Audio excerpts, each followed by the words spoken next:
इस अहम मामले पे बात करने के लिए शेख रशीद अहमद साहब ने हमें ज्वाइन किया। शेख साहब अस्सलाम वालेकुम, बहुत शुक्रिया आपके वक्त के लिए। मैं ज़्यादा तो कुछ नहीं कहूँगा, सवाल भी कुछ नहीं कहूँगा, सिर्फ एक स्टेटमेंट। जब भारत में इस तरह की चीज़ें होती हैं तो जो हमारे अजीम कायद है, कायद आज़म, उनकी हमें वो कही हुई बात याद आ जाती है कि भारत में जो ठहर जाएंगे मुसलमान, उनको अपनी वफादारी साबित करने के लिए न जाने क्या कुछ करना पड़ेगा।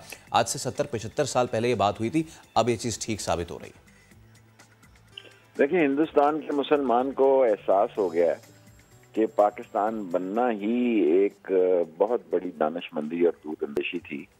अब देखें, वो जुमे के जहां नमाजें पढ़ते हैं वहां वो गोबर फेंक रहे हैं, लेकिन इसका रिएक्शन होगा। मुसलमान एक हद तक ये सारी चीजें बर्दाश्त करता है, फिर उसका जज्बा ईमानी जिंदा हो जाता है। आज जो कुछ यूपी में हो रहा है, सीपी में हो रहा है, जिस तरह उनके शहरों के नाम बदले जा रहे हैं, इलाहाबाद के नाम बदले जा रहे हैं, मुसलमान मुफक्करों के नाम बदले जा रहे हैं, और जिस तरह मुसलमानों के साथ सलूक किया जा रहा है, दर हकीकत में एक हिंदू तत्व की हुकूमत है।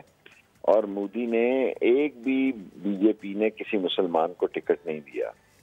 और हिंदुस्तान में आप देखेंगे कि जिस तरह कश्मीर में एक रिएक्शन है, इस तरह हिंदुस्तान के मुसलमानों के अंदर एक रिएक्शन पैदा होगा, क्योंकि एक इस्लाम एक ऐसा मजहब है कि बर्दाश्त इसमें बहुत ज्यादा है। लेकिन जब ये इस जगह पहुंच जाए कि इस्लामी इक़्तिदार को और इस्लामी उनकी जिम्मेदारियां निभाने में रुकावटें पैदा हो, तो फिर ये रुकावटों को दूर करते हैं।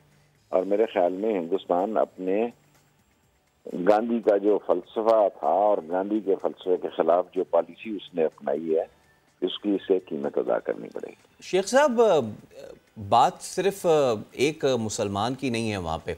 हमें पता है कि दलित के साथ जो होता रहा, नक्सलाइट्स के साथ जो होता रहा, ईसाइयों सिखों के साथ जो होता रहा, वो तो भारत किसी तरीके से कवर करता रहा है। अब उनके जो फादर ऑफ द नेशन हैं, मोहनदास करमचंद गांधी, उनको भी उनके मजहबी ये जो संसद हुआ था उसमें बुरा भला कहा गया, यहाँ उनकी हतक की गई, गाली तक दी गई, और वहाँ से ये मामला शुरू हो रहा है। और जिन्होंने उनको मारा था नाथूराम गोडसे, उसकी पूजा बाज़ाब्ता की जा रही है।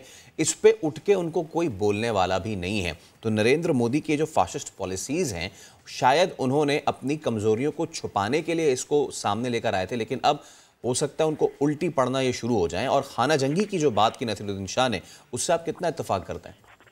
देखिए, खाना जंगी तो बिल आखिर मुसलमान जो है एक हद तक बर्दाश्त करेगा, फिर वो उठेगा। और जब मुसलमान उठता है तो उसके लिए जिंदगी और मौत कोई मायने नहीं रखती। लेकिन एक बात जहन नशीन रख लेनी चाहिए कि मोदी जो है, जो पैदा हुआ बाबरी मस्जिद से, जिसकी सियासत की इब्तिदा बाबरी मस्जिद से हुई, वो किसी भी इंतहा पसंदी में जा सकता है। और उसका टारगेट जो है वो मुसलमान है और क्रिश्चियन भी हैं, और वो हिंदी दत्त का एक देवता बनने की कोशिश कर रहा है। वो जिस किस्म की उसकी गुफ्तगू है, जो उसकी सोचें हैं, उसकी कीमत सारे इंडिया को देनी पड़ेगी इंशाल्लाह। और शेख साहब, आखिर में सिर्फ ये चीज़ कि सिर्फ बाबरी मस्जिद नहीं, बल्कि बाबरी मस्जिद, गोजरा हादसा, इसके अलावा नाम बदलना, आप जैसे खुद कह रहे हैं, ये चीज़ कहाँ जाके रुकेगी? क्या दुनिया को ये चीज़ नज़र नहीं आ रही कि सिर्फ अब कश्मीर नहीं, कश्मीर से कन्याकुमारी तक तमाम की तमाम तर भारत में आग लगी हुई है? देखिए, हिंदुस्तान को अगर ये नजर नहीं आ रही तो ये हिंदुस्तान की अकल पे पर्दा पड़ा हुआ है। हिंदुस्तान जैसा मुल्क इस तरह नहीं रह सकता, और फिर वहाँ पे दुनिया की इस्लामी कुव्वतें जो हैं वो भी अपना असर दिखाती हैं। सो मेरे ख्याल में हिंदुस्तान जो कुछ भी कर रहा है, अपने लिए मसलों को दावत दे रहा है, और इस मसाइल की उसको कीमत अदा करनी पड़ेगी।